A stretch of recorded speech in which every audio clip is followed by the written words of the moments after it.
Students कैसे हैं आप सब। उम्मीद है आप सब खैरियत से होंगे। आज का जो हमारा टॉपिक है वो basically entropy and second law of thermodynamics है। इसके लिए हम सबसे पहले देखेंगे इंट्रॉपी हमारे पास क्या है। इंट्रॉपी को हम डिफ़ाइन करने के लिए हम दो टर्म्स को डिस्कस करते हैं। एक हमारे पास है स्पॉन्टेनियस क्या होता है, and second one is randomness. ठीक है, तो स्पॉन्टेनियस हमारे पास क्या होता है। स्पॉन्टेनियस प्रोसेस हमारे पास ऐसा प्रोसेस होता है दैट हैपन्स इटसेल्फ और बाय द लिटिल पुश। ठीक है, process happens itself और बाय लिटिल पुश, मतलब कोई प्लान्ड प्रोसेस नहीं होता। रैंडमली कोई भी प्रोसेस जो अकर करता है उसे हम कहते हैं वो हमारे पास स्पॉन्टेनियस प्रोसेस होता है। ठीक है, उसके बाद अगर हम बात करें रैंडमनेस की, तो रैंडमनेस हमारे पास क्या होता है। रैंडमनेस हमारे पास सिमिलर हमारे पास है डिसऑर्गेनाइज्ड। अब डिसऑर्गेनाइज से क्या हमारा, लेट्स सपोज हम एक डाइस ले लेते हैं। लूडो में एक डाइस होता है। अब उसमें हमारे पास 1 से लेकर 6 तक डिफरेंट डिजिट्स होते हैं और हम नहीं बता सकते कि हम अरेंज नहीं कर सकते कि पहली दफ़ा जब हम थ्रो करेंगे तो 1 आएगा, दूसरी दफ़ा करेंगे 2 आएगा, थर्ड टाइम 3 आएगा, 4 5 6, मतलब ये हमारे पास एक पैटर्न है, एक ऑर्गेनाइज्ड फॉर्म है। ठीक है, लेकिन अगर हम डाइस थ्रो करें तो हमें प्रोबेबिलिटी होती है कि इतने डिजिट्स इस टाइम ये डिजिट आएगा, इस टाइम ये डिजिट आएगा, लेकिन उसकी कोई भी कंफर्मेशन नहीं होती। कोई एक रैंडम कोई भी एक अरेंज पैटर्न नहीं होता कि इस पैटर्न में 2 दफ़ा 2 आ जाएगा, 2 दफ़ा 6 आ जाएगा। ये वाला कोई सीन नहीं होता, कोई अरेंज पैटर्न नहीं होता, बल्कि वो एक रैंडमली कोई भी नंबर आ जाता है। इसे कहते हैं डिसऑर्गेनाइज। ठीक है, तो एक तो हमारे पास स्पॉन्टेनियस हमारे पास क्या होता है कि इट्स सेल्फ प्रोसेस होता है। कोई भी प्रोसेस जो इट्स सेल्फ अकर करता है या बहुत थोड़े से एक्सटर्नल वर्क के साथ वो एग्जिस्ट करता है। ये नहीं कि हम थ्रू आउट उसके ऊपर एक्सटर्नल फोर्स या एक्सटर्नल वर्क कर रहे हैं, बस थोड़ा सा हम स्टार्ट में देते हैं और उसके बाद वो खुद अकर होता है। ठीक है, और रैंडमनेस हमारे पास क्या होता है, डिसऑर्गेनाइज। कोई भी रैंडमली प्रोसेस जो अकर होता है उसे हम कहते हैं रैंडम, जिसके अकर होने का हम पहले से जज ना कर सकें कि ये प्रोसेस होने वाला है। ठीक है, ये हमारे पास होता है रैंडमनेस। और अगर हम इंट्रॉपी को डिफ़ाइन करें तो इंट्रॉपी हमारे पास क्या है। इंट्रॉपी जो है वो हमारे पास बेसिकली मेजर ऑफ रैंडमनेस है। ठीक है, अब जितने ज़्यादा रैंडमनेस होगी, जितनी ज़्यादा डिसऑर्गेनाइज्ड होगा कोई भी इवेंट, कोई भी प्रोसेस, उतनी ज़्यादा हमारे पास इंट्रॉपी क्या होगी, उतनी ज़्यादा होगी। ठीक है, ग्रेटर द रैंडमनेस और higher will be entropy. Entropy को हम रिप्रेजेंट करते हैं एस से। ठीक है, अब इंट्रॉपी को हम मेजर नहीं कर सकते। किसी भी प्रोसेस की जो रैंडमनेस है या उसके स्पॉन्टेनियस जो अकर हुआ है या डिसऑर्गेनाइज्ड है, वो उस चीज़ को हम मेजर नहीं कर सकते। बल्कि हम क्या मेजर कर सकते हैं, हम मेजर कर सकते हैं change in entropy, del S.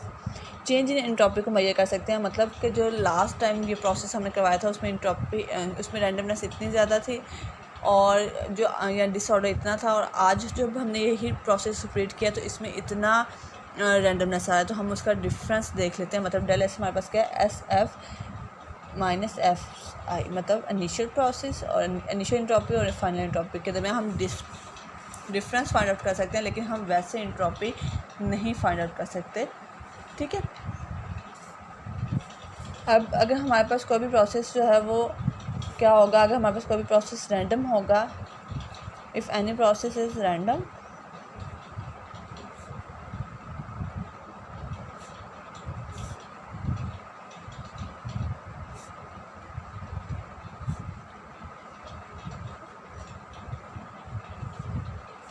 change in entropy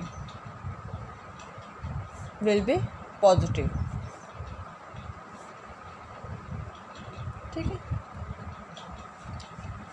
अब हमारे पास अगर कोई भी प्रोसेस रैंडम है, मतलब विद टाइम उसकी रैंडमनेस इंक्रीज़ हो रही है, उस केस में हमारे पास क्या होगा, फाइनल इंट्रॉपी क्या होगी, वो ग्रेटर होगी इनिशियल इंट्रॉपी से, और हमारे पास जो चेंज इंट्रॉपी आएगा वो हमारे पास क्या होगा, वो ग्रेटर देन 0 होगा, और हम कहते हैं इंट्रॉपी हमारे पास क्या होती है, वो हमारे पास पॉजिटिव होगी। ठीक है, अब नॉन स्पॉन्टेनियस की अगर हम बात करें, ये हमने स्पॉन्टेनियस प्रोसेस की बात की थी, और अगर हम नॉन स्पॉन्टेनियस प्रोसेस की बात करें तो उस केस में हमारे पास क्या होगी, उस केस में नॉन स्पॉन्टेनियस प्रोसेस में हमारे पास रैंडमनेस डिक्रीज़ होती है।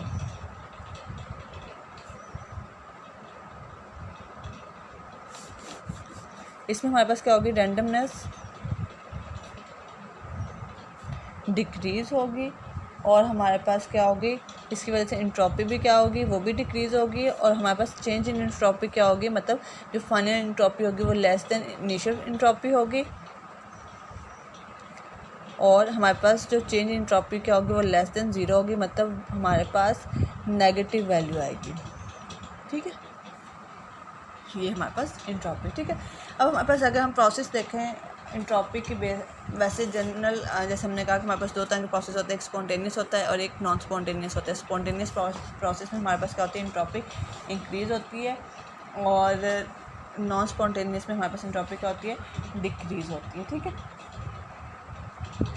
अगर हम मैथमेटिकल फॉर्म में इंट्रोपी को रिप्रेजेंट करना चाहें तो हमारे पास क्या होता है, del S is equal to del Q over del T. अगर हम टी अगर हम कहें कि हमारे पास टेम्परेचर कांस्टेंट है, अगर हमारे पास टेम्परेचर कांस्टेंट नहीं है तो हमारे पास क्या होता है, d S is equal to d Q over T, और इसे हम क्या कहते हैं, इंटीग्रेट भी कर लेते हैं। ठीक है, अब हमारे पास ये जो डी क्यू है, डी क्यू किस चीज़ को रिप्रेजेंट कर रहा है, या डेल क्यू जो है ये किस चीज़ को रिप्रेजेंट कर रहा है, ये रिप्रेजेंट कर रहा है हीट को, अमाउंट ऑफ हीट इंटर और लीव द सिस्टम।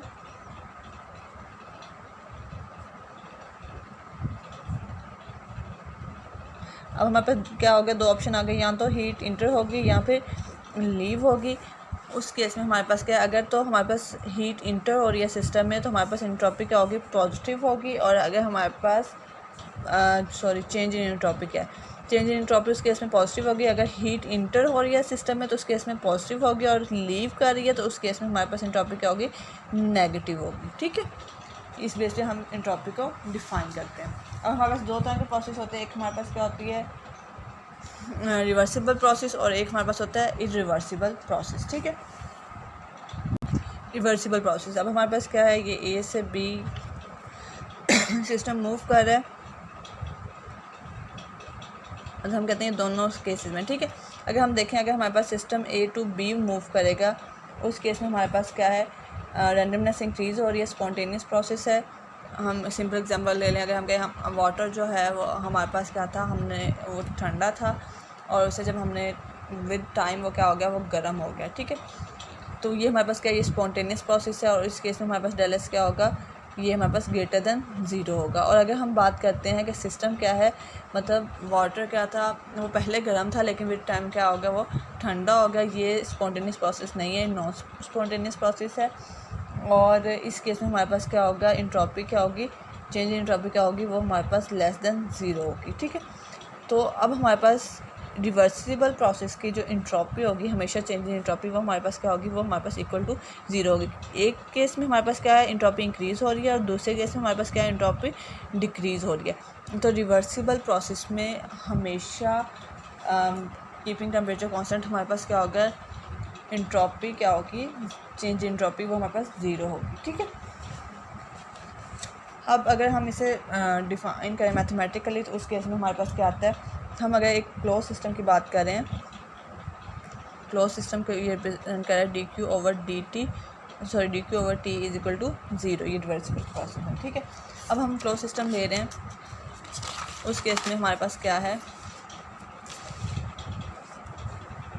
हमारे पास सिस्टम है वो अपनी स्टेट, इनिशियल स्टेट से फाइनल स्टेट में गया है। ठीक है, अब वो दो वे से गया है, एक हमारे पास ये है प्रोसेस, इसे 1 का नाम देते हैं, और एक हमारे पास ये क्या है, 2 का। ठीक है, अब इनिशियल से वो फाइनल में गया है, एक उसके पास ये वे है, और एक उसके पास ये वापस इनिशियल पे आया है, ये उसके पास दूसरा है। ठीक है, अब हमारे पास d Q over D t किसके को ला गया, डी क्यू ओवर टी है, not d T. D Q over T is equal to initial two, वो जब अपने इनिशियल स्टेट में आया तो क्या है, इनिशियल से फाइनल पे वो गया, d Q over T plus वापस आया फाइनल से initial, d Q over T. ठीक है, ये हमारे पास क्या है, इक्वल टू ज़ीरो है, चेंज इन एंट्रोपी हमारे पास क्या है, रिवर्सिबल प्रोसेस में ज़ीरो के इक्वल होती है। अब d Q over T initial to final is equal to minus, इस साइड पे ले जाएंगे final to initial, d Q over T. ठीक है, आपको पता है अगर हम लिमिट्स को चेंज कर दें, मतलब इनिशियल टू फाइनल है, जैसे यहाँ पे ये फाइनल टू इनिशियल, तो इसे इनिशियल टू फाइनल करेंगे तो माइनस का साइन आता है, माइनस माइनस क्या हो जाएगा, प्लस हो जाएगा, और ये हमारे पास क्या आ जाएगा, डी क्यू ओवर टी। ठीक है, तो इस चीज़ से हमें क्या मिल रहा है, ये चीज़ हमें ये बता रही है कि हमारे पास जो इंट्रॉपी है वो डिपेंड किस पे कर रही है, डी क्यू और डी टी किसके इक्वल है, डी एस के।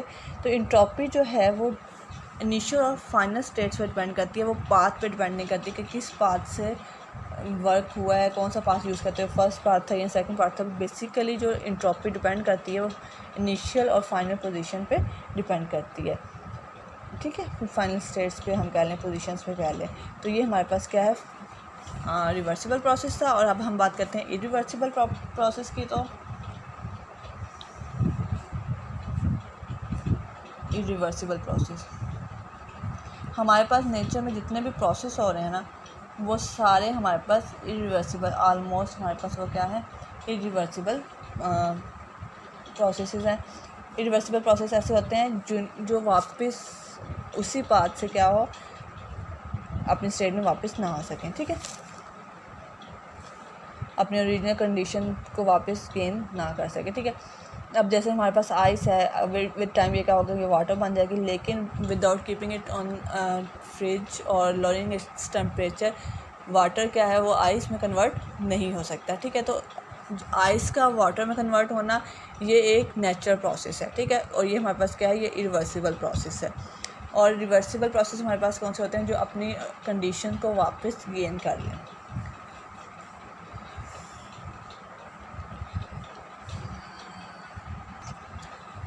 अब हमारे पास क्या है, हमने वही फार्मूला यूज़ किया, d Q over T initial to final state. अब हमारे पास क्या है, एक हमने कंटेनर लिया, इंसुलेटेड कंटेनर है, इसमें हमारे पास ना तो हीट इंटर कर सकती है और ना ही लीव कर सकती है। इसको हमने या वैक्यूम चैम्बर कर लिया, उसमें हमने गैस को फिल किया और गैस क्या है कुछ टाइम के बाद वो क्या हो गई है, एक्सपेंड हो गई है और इस पूरे पोर्शन में आ गई है। अब क्योंकि ये हमारे पास पूरा जो था, ये पूरा चैम्बर जो है ये हमारे पास वैक्यूम्ड है, इंसुलेटेड है, तो जब हमारे पास ये गैस एक्सपेंड होकर इस पूरे उसमें आएगी तब भी इसकी जो टेम्परेचर वो चेंज नहीं होगा और इंटरनल एनर्जी हमारे पास क्या होगी वो भी चेंज नहीं होगी। तो उस केस में हम अगर देखें according to first law of thermodynamics, वो हमारे पास क्या था, फर्स्ट लॉ हमारे पास क्या था, फर्स्ट लॉ हमारे पास था d Q plus d W is equal to change in internal energy, ठीक है। तो वो हमारे पास क्या होगा, d Q plus d W is equal to change in internal energy. अब क्योंकि हमारे पास ये इंसुलेटेड था तो इस केस में हमारे पास टेम्परेचर चेंज नहीं हो रहा और हमारे पास क्या होगा, इंटरनल एनर्जी ये क्या होगी, ये ज़ीरो होगी। D Q is equal plus d W is equal to zero, d Q is equal to हमारे पास क्या आ जाएगा, माइनस डी डब्ल्यू आ जाएगा। इसको हम क्या कर लेंगे, इंट्रॉपी हमने फाइंड आउट करनी है, तो इस केस में हमारे पास क्या होगा, डी एस हमारे पास इक्वल होता है डी क्यू ओवर टी के, और डी क्यू की वैल्यू हमारे पास क्या आई है,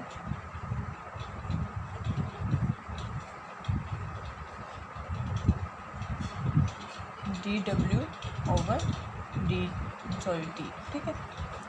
डी क्यू की वैल्यू हमने पुट कर दी है, हमारे पास हो गया 1/t initial to final. D W हमारे पास इक्वल होता है पी डी वी के, minus into minus P D V, और ये इसको इंटीग्रेट करेंगे तो हमारे पास क्या आ जाएगा, S F minus S I आ जाएगा। और पी डी वी हमारे पास किसके इक्वल होता है, पी की वैल्यू हमारे पास किसके इक्वल होती है, पी की वैल्यू हमारे पास इक्वल होती है N R T, minus minus plus N R T over V into D V. N R T हमारे पास कांस्टेंट है, ये हमारे पास बाहर आ जाएगा और हमारे पास क्या होगा, डी वी ओवर वी, इसको इंटीग्रेट कर लेंगे, ये लॉग ऑफ वी आ जाएगा और ये हमारे पास आ जाएगा एन आर लॉग ऑफ